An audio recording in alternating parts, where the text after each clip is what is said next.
You're listening to Financial Advisor Marketing, the best show on the planet for financial advisors who want to get more clients without all the stress. You're about to get the real scoop on everything from lead generation to closing the deal. James is the founder of theadvisorcoach.com, where you can find an entire suite of products designed to help financial advisors grow their businesses more rapidly than ever before. Now, here is your host, James Pollard. This week's episode is about 5 things I do to only work 10 hours per week. Let me give you some real numbers. I track all of my working hours using an app called Toggle. It's basically a time tracking app, and every single time I do anything work related, like send an email or record this podcast or write my Inner Circle newsletter, I start the timer there. I've been doing that for years, and it's so cool to be able to look back and see how many hours I've worked and which projects take the most time and the least time. Over the past few weeks, I've worked this much. I'm going to go week by week.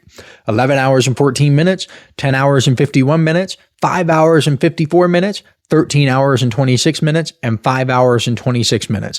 For the sake of making a sexy podcast title, I'm going to say I work 10 hours per week. It's a nice round number. Plus, my average so far this year is pretty close to that anyway. I know there are lots of productivity gurus out there trying to tell you a million different ways to be productive and work fewer hours. I am actually doing it. Like, this is my real life. I remember one guy sent me this LinkedIn message and said something to the effect of, James, would you be interested if I could help you implement systems in your business so you could take Fridays off? And I thought to myself, my guy, I can take Tuesday, Wednesday, Thursday, and Friday off. You're talking to the wrong dude. If you've been in my world for a while now, then you know that this summer I have been pretty much at the beach 100% of the time. And the few days that I've been at home, I've been hanging out by the pool. This is the kind of stuff I would dream about as a kid. This is what I wanted. I would daydream about how awesome it would be just to hang out at the beach all summer, because I used to work near the beach. I used to work like a stone's throw away from the beach in one of my part-time jobs. And I never really went. I would work all summer, just work, and never actually enjoy the beach. So I remember thinking, wow, it'd be really cool if I didn't have to do this and I could just hang out at the beach. I am legitimately living my dream, which is pretty darn cool. So let me give you some insights and some strategies and some tactics about what I did and what I am doing to only work 10 hours per week on average. Number one, most important thing, first off, I worked a boatload of hours to get here. I am not going to sugarcoat things. I'm not going to lie to you. I'm not going to be disingenuous. It was hard AF to get here. I sacrificed years and years of my life to get to this point. I have never had, get this is crazy to some. When I bring this up in like dinner conversations with like friends and colleagues and people who, kind of sort of know me, but haven't really figured out my life yet, I bring this up sometimes. I'll say like, especially because they ask, what do you do? Right. And what is your story? What did you used to do? How'd you get here? It's not like I'm just bringing this up, right? I'm not a weirdo, or at least not most of the time. I have never worked a full-time job in my entire life. I couldn't even get a job. I remember applying to thousands and thousands of jobs.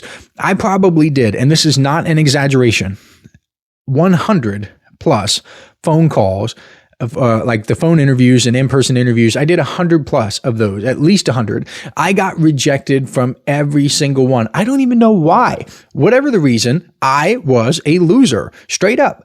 I mean, if you went up to someone and you said, hey, what do you call a guy with a college degree who has done 100 plus interviews for a job and hasn't gotten a single one?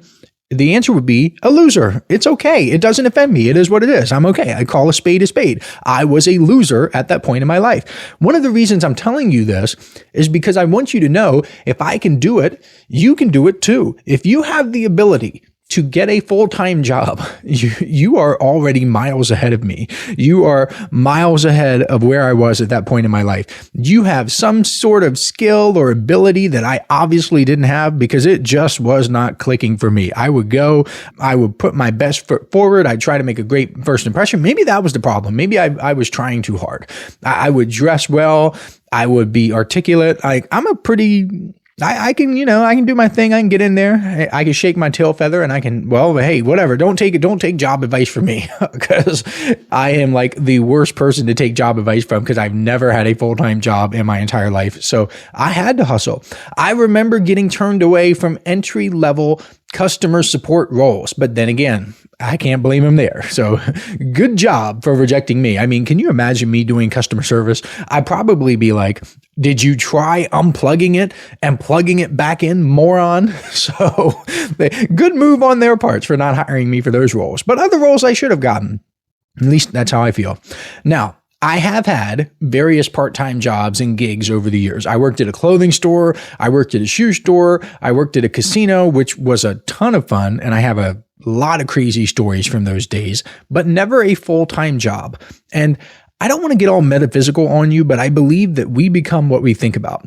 My entire childhood, I thought about being financially free because I grew up in poverty. We barely had any money. I remember one Christmas, I didn't get anything except a paper shredder. That is a 100% true story. The only thing I got that Christmas was a paper shredder. I don't even know where it came from. I don't know really anything about it. I obviously don't think I asked for a paper shredder. I'm sharing that with you because you probably didn't come up with such a rough background. I've got so many different things I could tell you about growing up in I had a loving family, I had awesome people in my family, but we just did not have money, right? Chances are you grew up in a middle-class family because that's what the average is, and you had both parents in the home. I didn't, at least not for very long. I had awesome aunts and uncles and grandparents who helped out, but I did not have both parents in the home. So if you did, and you had a middle-class background, then you have far more than I did.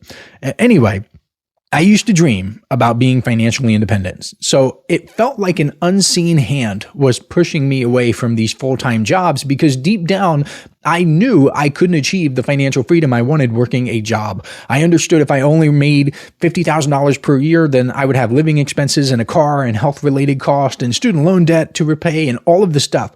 By the time I could save and invest, even if I was cutting everything down to the bone, it would take decades. And even if I had a high savings rate, if you have a high savings rate, but you're not making that much money, you're not going to end up with a ton of money. It's just math. I didn't want to be financially free in my 60s and 70s. I really wanted financial freedom in my 30s and my 40s. So I feel like my unconscious mind was steering me in the direction of entrepreneurship. Again, don't want to get metaphysical, but I do believe that we become what we think about. And just a lot of strange things have happened in my life that have pushed me to where I am today. What did I end up doing? Well, I did what anybody would do. I think, no, just kidding. Nobody would really do this. This is so dumb, but it worked out for me. I started a cleaning company. So my friend, I was scrubbing toilets at 1 a.m. I was in some random office with my face right next to where people take dumps. Who knows what happened in those bathrooms?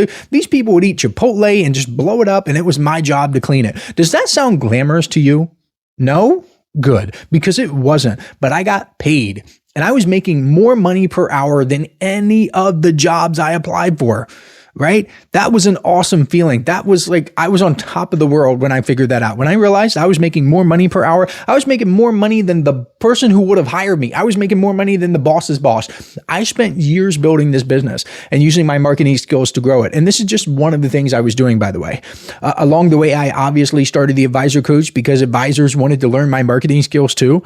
I kept it very small in the beginning. I would go from referral to referral because advisors would basically be like, wow, this James guy is really freaking good at marketing. You should hire him. You should talk to him. And then the next advisor would be like, wow, you should go talk to so-and-so. You should help this person. That is what happened. And at the beginning with my cleaning company, I was still working part-time jobs. There were times where I would work a shift from like 11 a.m. to 8 p.m. and then leave to go straight to a cleaning job because we would do after hours cleaning.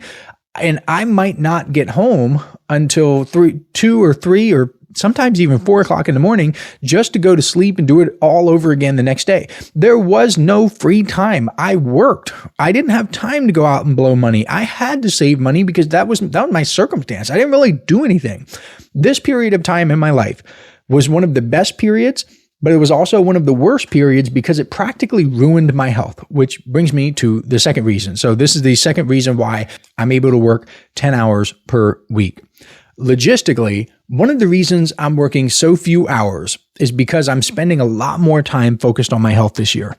Growing up, I was not the healthiest guy. Let's just put it that way. I don't want to get into it, but you were probably healthier than I was. So yes, that's another, if I could do it, then so can you. But back to my story.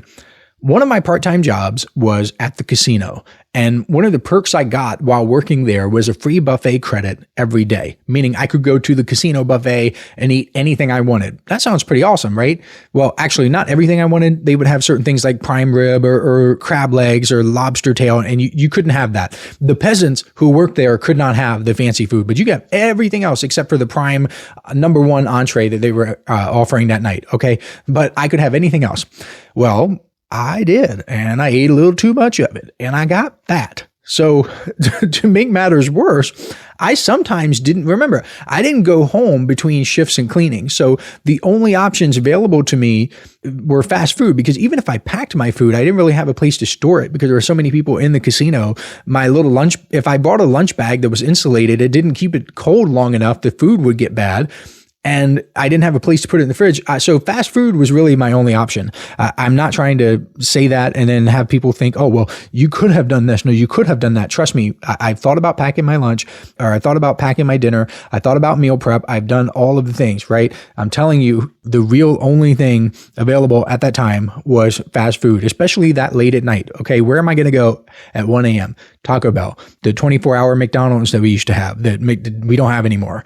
Look at what they took from us. So I was pounding down casino buffet food and fast food almost every single day. That is not good. Not even from a getting fat perspective, like gaining weight, a caloric surplus, but think about the blood pressure. Think about the heart health and the diabetes and all the things that come with that. I did that for years. So if I could go back in time, I think I would tell myself to do whatever it takes to go a little bit easier on the food. Don't eat as much. Just be very cognizant of what you put into your body. I was never on my deathbed or anything like that, but it just was not a good idea. Listen up, financial advisors. This is something special I'm doing exclusively for people who listen to this podcast. If you subscribe to the Inner Circle newsletter over at theadvisorcoach.com/coaching, I will send you a collection of 7 copyright-free emails personally written by me that you can use right away to begin getting more clients. I call these my objection-busting emails because they're designed to overcome the biggest objections financial advisors face. All you have to do is send me an email letting me know you've subscribed, and I will reply back with a link where you can download them for free. I originally offered these in the May 2024 Inner Circle newsletter issue, and it was one of the most popular bonuses I've ever given away. Today, these 7 objection-busting copyright-free emails are only available to listeners of this podcast because I'm not mentioning them anywhere else. Go to theadvisorcoach.com/coaching to subscribe today. Now, back to the show. On the other end, I was never shredded or anything. Like, even throughout my entire life, my entire family is kind of built and stocky. We don't really have washboard abs. None of us are lean. We're just built. I don't really know another way to describe it. We're wider, we're thicker. It's not really fat. I mean, yes, I have fat people in my family, but I also have people who are relatively lean. But I started to pack on the pounds when I was eating this fast food and casino food, and that wasn't good. I started focusing more on my health around 2017. That's when I started turning things around. I primarily focused on eating better and getting better sleep. Those were the 2 things I went hard on. I did that all the way until the beginning of this year, and I went absolutely crazy with my health starting in January 2025. I increased my exercise. I increased my sleep quality. I mean, the little that I could do, I was already pretty dialed in. I increased my supplementation. I got blood work. I figured out what was going on with my biomarkers. I did my red light therapy. I did my skincare, everything, and it's working. If I look at pictures of my face today compared to pictures from even a few years ago, I look so much better. My biomarkers are so much better. Here's something crazy. One of the health metrics that I track because it's a predictor of longevity and overall health, and if you can increase this number, then it lowers your mortality risk. The number is heart rate variability. My heart rate variability is in the top 1%. I am in the elite athlete level for heart rate variability, despite not being an elite athlete. The reason that's so wild to me is because I've never really done much cardio, at least not in my adult life. The thing that takes up the most time is easily the exercise. On average, I work out about 6 hours per week. That doesn't mean I'm going hard that entire time because I do 1-minute rest periods for many lifts. I do 3 minutes for the big ones. But the exercise has a lot of stuff that comes with it. Driving to the gym, driving back, getting a shower, setting up, getting ready. It just takes a bunch of time. And I've mentioned a few times on the show that I've been training my grip too. It is so hard to have a good grip, literally a good grip with your hands because it's neural. It's not muscular. It's really a strength-based thing. And it's so slow because your hands can only do so much.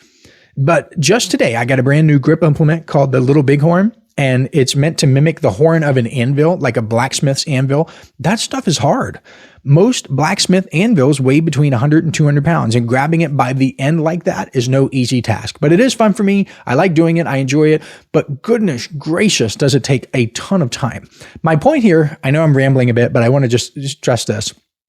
I prioritized my health, which means I also prioritized fewer working hours. We only have 24 hours in the day. Some stuff just takes time. I'll give you a few examples. First, I'm working on a stretching and mobility program right now. I am so inflexible, it's hard to believe, but I'm changing that. The most optimal time spent stretching is 10 minutes per body part per week. That's just what it is. It is the science. So if I'm interested in getting more flexible hamstrings, quads, and calves, for example, that's 30 minutes a week right there. If I add 3 more body parts, that's 60 minutes a week right there just with the stretches. You have to do those things. You have to actually put in the time if you want optimal results. There is no way around it. There is no way to make it more efficient. You just have to put in the time. I also do 1-minute rest periods between isolation exercises. The rest period is going to be the same for every exercise I do. The physiology is going to be the same for me, for Elon Musk, the homeless person on the street, my mother, everyone, right? It's going to be the same. I cannot change my physiology or human biology. There is no software I can buy. There is no virtual assistant I can hire. So I have no choice but to just do it and eat the time cost. Moving on. Number 3.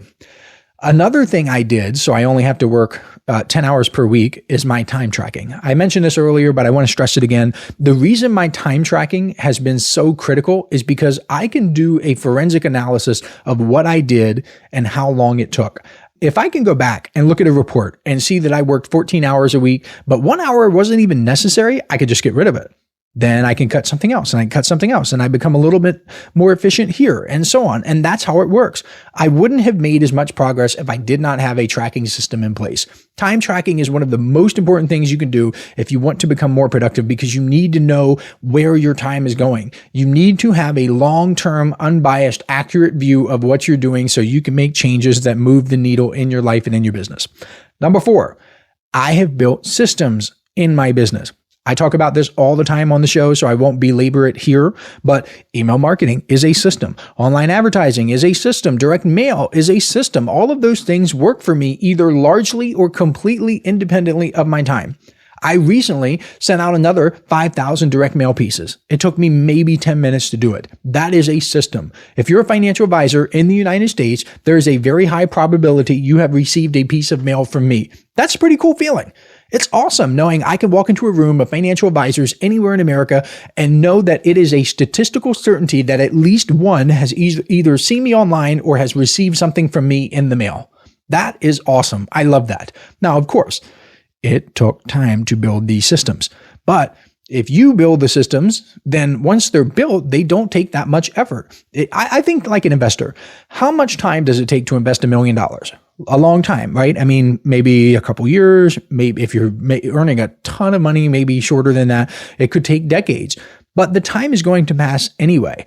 And once you have that money invested, then you can just collect the dividends. And a little bit of dividends, they come while you're building. And then once you're there, you've got the money. That is how systems work. The dividends grow as long as you're willing to do the work and build them.